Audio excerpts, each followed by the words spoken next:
Welcome to Jazz Time! Jazz Time is an online store that buys, sells, and trades authentic luxury watches. We make these videos where customers can easily choose the best watch for themselves in the comfort of their own home.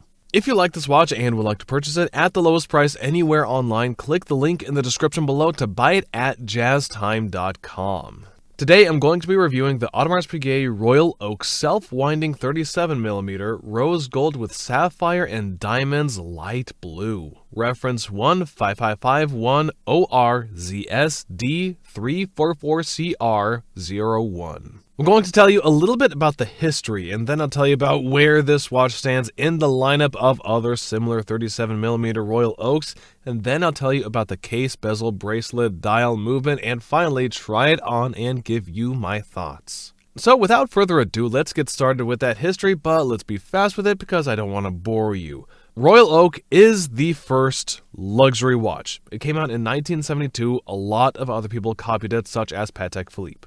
It's since gone on to be wildly successful for Audemars Piguet and probably will remain that way for the foreseeable future, as in like the next 100 years, because it has tried, tested in true form and design that everybody loves, and it's going to probably stay here for the rest of our lives. Okay, and really that's all the history you need to know. Now let's talk about where this specific watch stands in the lineup of other 37s. Now, AP, when they were starting out to make ladies' watches, they were making them size 33, which was quartz, and now they make them in 37, which is actually more unisex, so 33 and 37. While 4mm might not sound like much, it's actually massive. It is a big difference. In fact, it's around, 12-15% of a difference? So 37 is quite a bit bigger than 34, and at some point they realized, okay, we need to make a size 34, something that is going to be in the middle of that.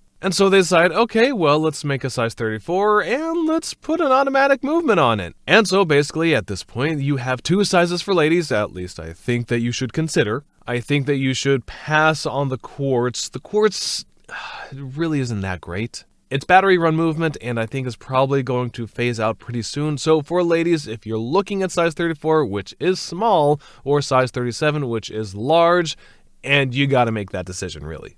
Okay, so this is the size 37, and well, alright, since this is the 37, they've been producing this for quite some time now. I want to say around 10 years or so that they've probably been producing this, and it is targeted specifically towards women. When they first produced it, they did not have many variations of it, but now, or as years have progressed, they have tons of different variations. And the variation that you see right here is this beautiful rose gold with sapphires on the bezel and diamonds on the case. I'm going to talk to you a little bit. Let's get into the details in a little bit, okay? This is not an easy watch to get. If you want to buy it at the authorized dealer, you probably will have to have a massive spending history in order to even be considered for it. They don't get a lot of them, especially these gem set APs. Especially the gem set APs, actually they usually go well above retail because they're not so easy to get. Okay, well then not every single gem set, but most of them are very difficult to get. Okay, not every single gem set, you get it, but most gem sets are very difficult to get, and so some are going to be a little under retail, but most are going to be over retail. Like this beautiful one right here, this is most likely going to be above retail. But the good news is, you can buy it at jazztime.com just by clicking the link in the description below. Okay, so most Royal Oaks, by the way, they usually have a metal bracelet. On the gem set, they've been doing it on a leather strap to make it a bit more dressy, or maybe to make it less metal, I guess. But at any rate, they make it on a leather bracelet, which, again, I think just looks fantastic. But yes, that is where the watch stands in the lineup of other similar Royal Oak 37s. Now let's start talking about the watch itself, starting with the case. Now the case itself is 37, as we said. That is my thumb to my index finger, and the base of the watch is rose gold. But what's so special about that is they've hand-placed perfect diamonds all throughout the case that make the result of what you see here. These are all flawless color diamonds, natural stones all placed by hand. and the result is breathtaking. I mean, if you could look at it by the case itself, it's incredible. Now let's move on to the bezel. Now the bezel is actually even more incredible to me. It's what makes this watch so special. Of course, it has that octagonal design as all Royal Oaks do, but we all know that's because that's just what Royal Oak does. But look very careful at the bezel itself. Yes, these are sapphires. They are all blue, so yeah, sapphires. But what else do you notice? Do you notice that at the 3 and the 9, you have dark sapphires that actually start to fade as you get to the 6 and 12? Now, why did they do that? I don't really know, and honestly, I don't care. It is just simply beautiful. It was the right call to have that kind of fade going with the gems. It adds another layer of intricacy and beauty. It's just that subtle beauty that is so mwah! Instead of making the whole darn thing dark blue or light blue, they decided to do it as a fade. And when it comes to gem set watches, I mean, really AP is just the best when they do it. Put them up here right there next to Patek Philippe.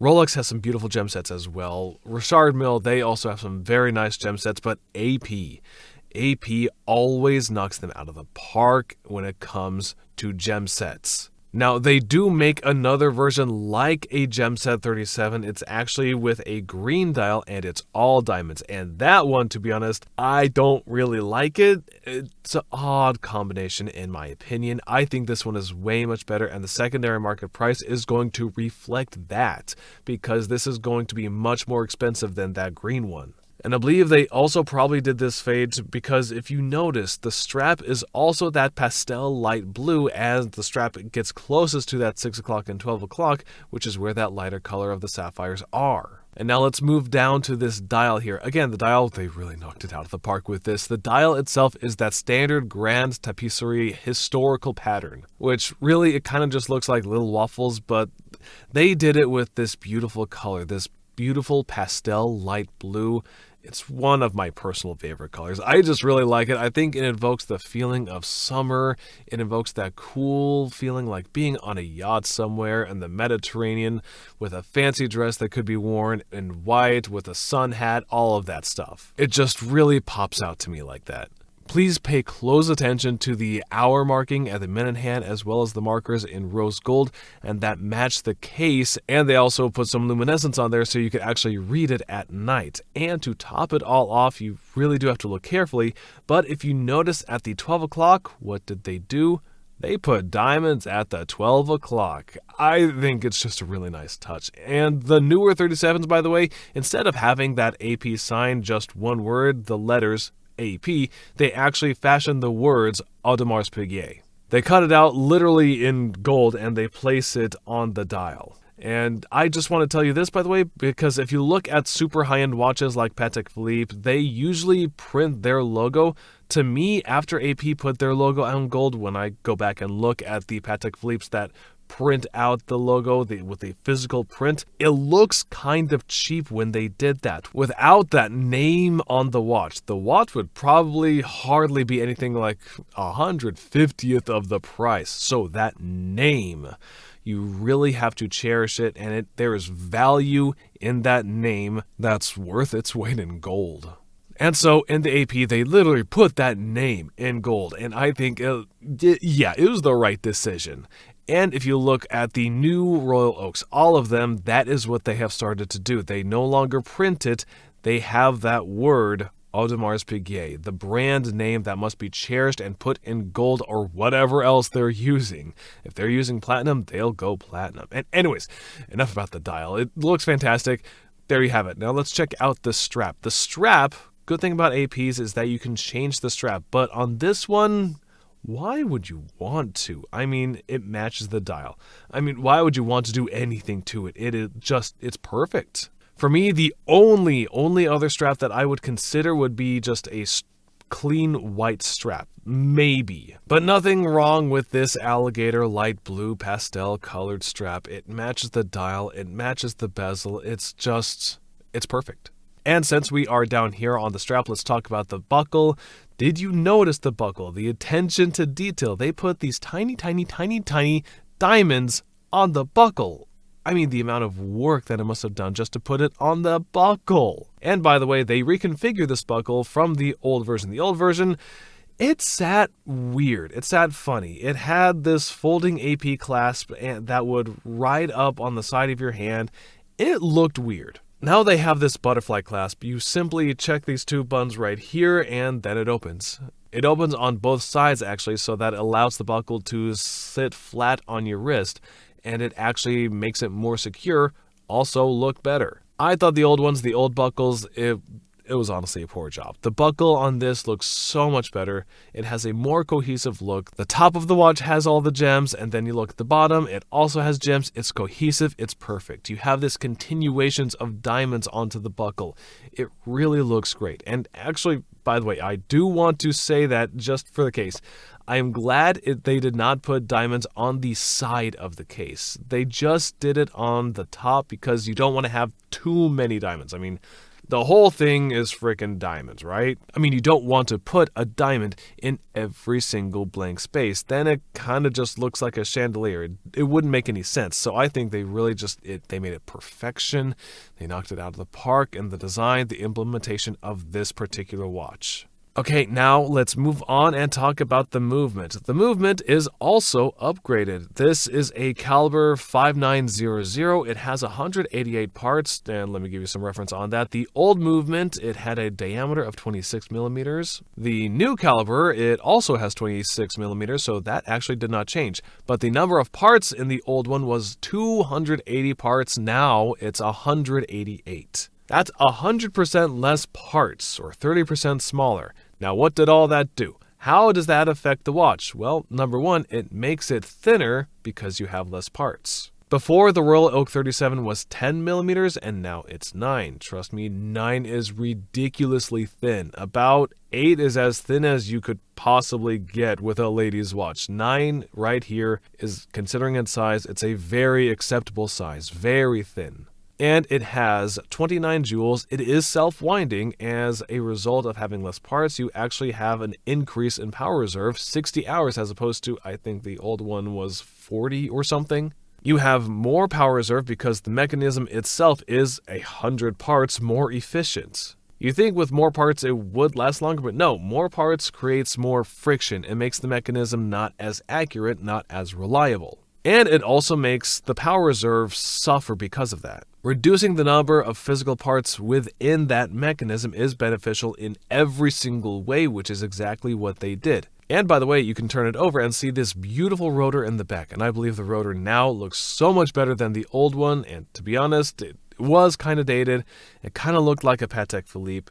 I think Patek Philippe movements are nice, but the rotor, in my opinion, is always looking dated. But again, that company, it's 170 years old. What can you expect, right? Now, what are my final thoughts on this? I really love this gem set piece. I think it is very rare, and some of them are beautifully done. Not all of them, like I said earlier. The green one, I'm not a fan of it. I don't really like it, and I personally would not buy it. I wouldn't suggest it, but this one, it is perfectly done. Pastel is just such a great color. These light colors, they implemented the diamonds and the faded bezel. I mean, I just think they knocked it out of the park. I'm sure at some point they'll do something with other variations such as rainbow, but I still don't think it would be better than this one. And if it's for a lady that can wear a size 37, I'd say women that have a wrist size of, let's say, 6 inches or larger could wear a 37 very comfortably. If you have a wrist size smaller than 6 inches, let's be honest, you probably should be wearing a 34, which is not a bad thing. Of course, they make beautiful 34s. So I would suggest that this one is for ladies with... So I would suggest that this particular watch is for ladies with a wrist of 6 inches or larger. I love it, I love it, I love it. So look, if you love it too, as much as I do, and you would like to buy it, go to jazztime.com. You will find it at the lowest price anywhere online, and you don't have to wait, I don't know how many years at the AP Boutique to even register for this. You don't have to have that massive spending history. All you have to do is pay us, and you'll get this watch. If you want to find out more about the watch you just saw in the video, you can just click below on Show More to see the full description. Then you can check the link next to model as seen in video, click on it, and you will get to the proper page where you can see all the details. If you're watching on a mobile phone, you have to click on the arrow down on the right hand side below the video to see the full description. If you like this video, please give us a thumbs up. If you would like to share this video with your friends, you can use the share button below and share it on any platform you like. If you have questions, constructive feedback, want to tell us about some mistakes or misspeaks, just write a comment below.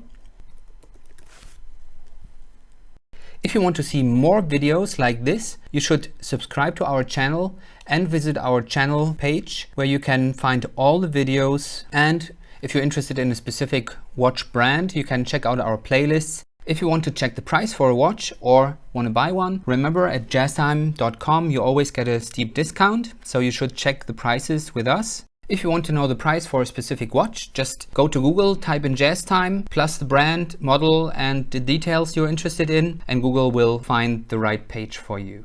Thank you for watching.